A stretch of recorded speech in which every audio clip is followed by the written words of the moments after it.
Mesdames et messieurs, bonjour et bienvenue sur votre chaîne d'information en temps réel d'actualité en Afrique et dans le monde en continu. Vous informer est notre mission car l'information nous place au sommet du monde. Alors, si vous êtes nouveau, abonnez-vous et cliquez sur la petite cloche de notification pour ne plus rien manquer. Cela étant fait, c'est parti. Avant de commencer la vidéo, nous tenons à vous rappeler que les images utilisées dans tous nos notes sont à titre illustratoire. Merci et bon visionnage à tous. Au Burkina, incident à la base aérienne et journée pour la fonction publique à la une des journaux. Ouagadougou, 23 juin 2022, AIB, les parutions du jour commentent l'incident survenu à la base aérienne 511, le message du ministre à l'occasion de la journée des Nations Unies pour la fonction publique ainsi que le retour de la dépouille de Lumumba. 2 femmes tuées à la base aérienne, le parquet militaire ouvre une enquête, arbore à sa manchette, le doyen des quotidiens privés du Burkina Faso, l'observateur Palga. Selon lui, cet incident a provoqué la mort de 2 femmes et fait un blessé et le parquet militaire a, dans un communiqué, appelé la population à la coopération et au respect des périmètres de sécurité des installations sensibles.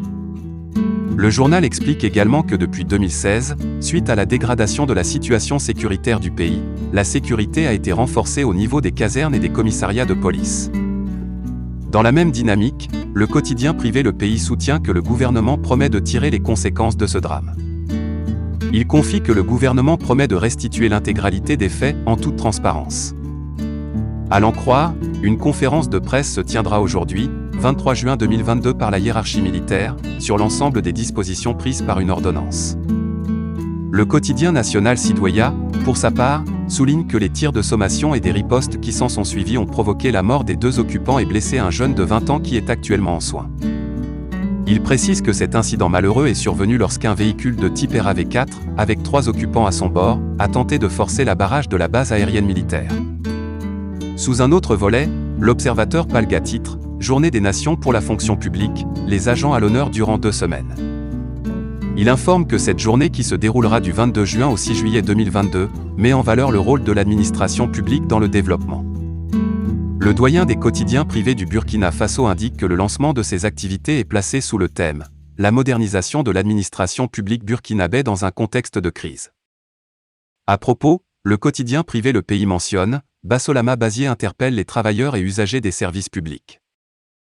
Il indique à cet effet que le message du ministre de la fonction publique, du travail et de la protection sociale, Bassolama Bazié, tout en félicitant les partenaires au développement, interpelle les travailleurs et usagers des services publics. Le retour de la dépouille de Lumumba s'invite aussi à la une de la presse burkinabé. Sur le sujet, l'observateur Palga affiche à sa une « Retour de la dépouille de Lumumba, accueil plus chacha plus pour une vénérable dent ».